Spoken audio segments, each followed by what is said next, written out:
I want to elaborate a little bit more on zeros at the end of numbers and whether or not they're significant.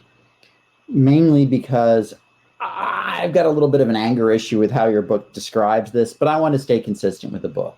So let me swallow my pride and explain how the book describes significant figures at the end of a number. And let me do so in a way that will hopefully make things a little bit more clear. Let's take a relatively simple number. We've got 42,000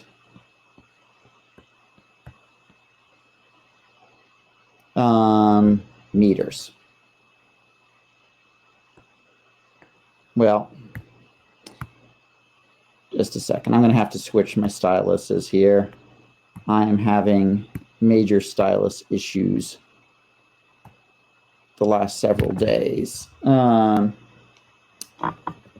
42,000 meters. All right. So you have 42,000 meters. And you're asked this simple question.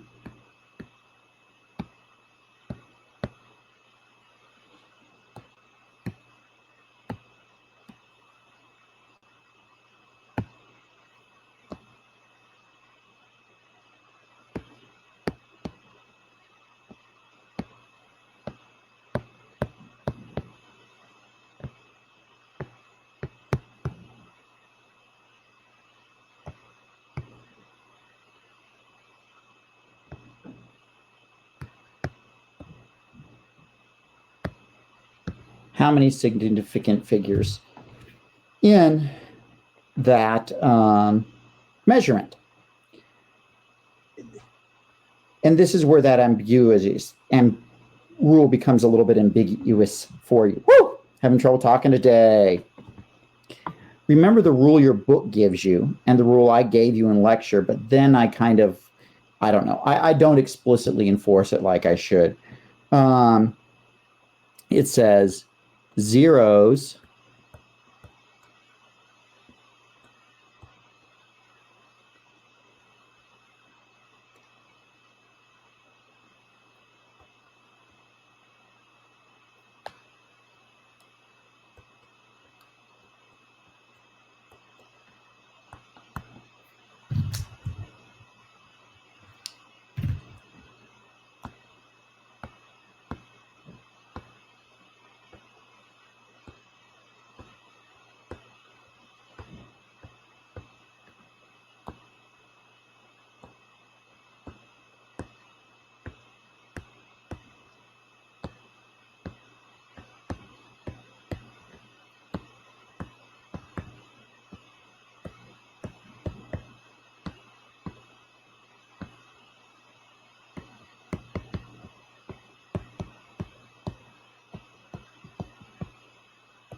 It says zeros at the end of a number may or may not be significant.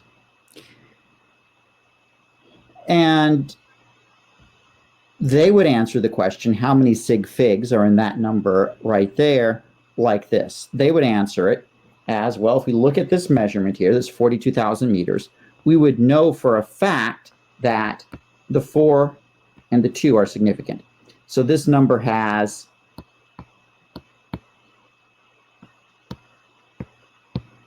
at least 2 sig figs.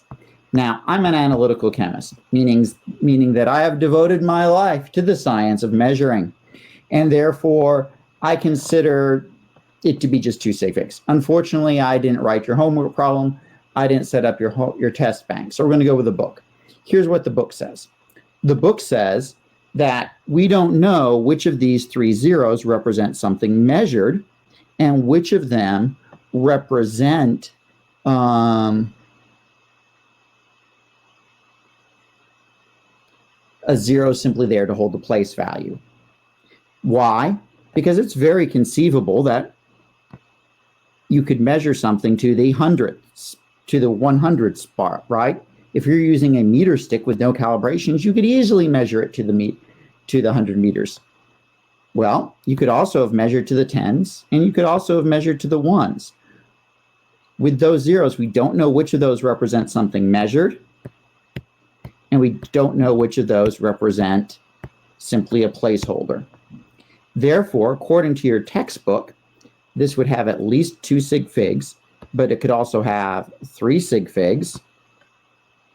It could also have 4 sig figs, or it could also have 5 sig figs, with all those numbers being significant. I think this is cockamamie hooey, because if it had anything other than 2 sig figs, they should have written it in scientific notation. However, on tests or homework problems, you're going to be faced with questions that read something like this. And this is the reason I'm putting together this video early here.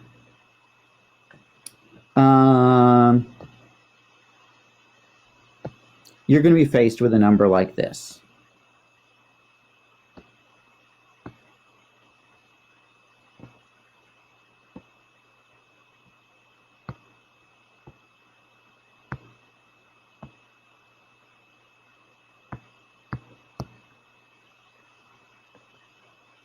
And they're going to ask you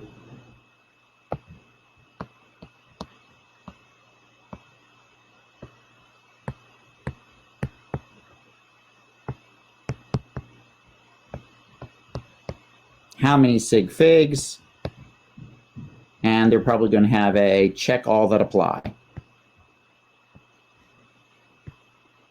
Because us professors are evil and fruit of the devil, and like giving you go check all that apply just to play with your brain, right?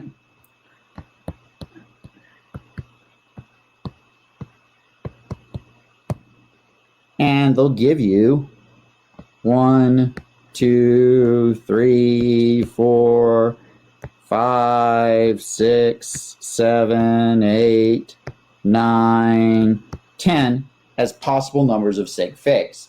So how many sig figs in this measurement that we're looking at? Well, let's go for the easy parts. We know for a fact that the 9 is significant, that the 2 is significant, and the 3 is significant because they're all non-zero numbers. Then we have this 0 right here. It's between 2 non-zero numbers.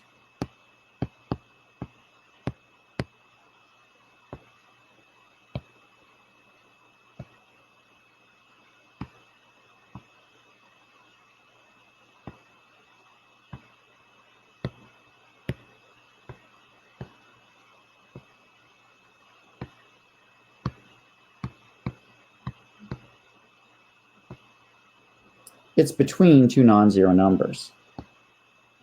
So we know for a fact, according to our rules, that it must have been measured, right? Because if we can measure this place value and we can measure this place value, we have to be able to measure the place value between it, right? So we know that all 4 of these numbers 100% are significant. 100% sure they're significant.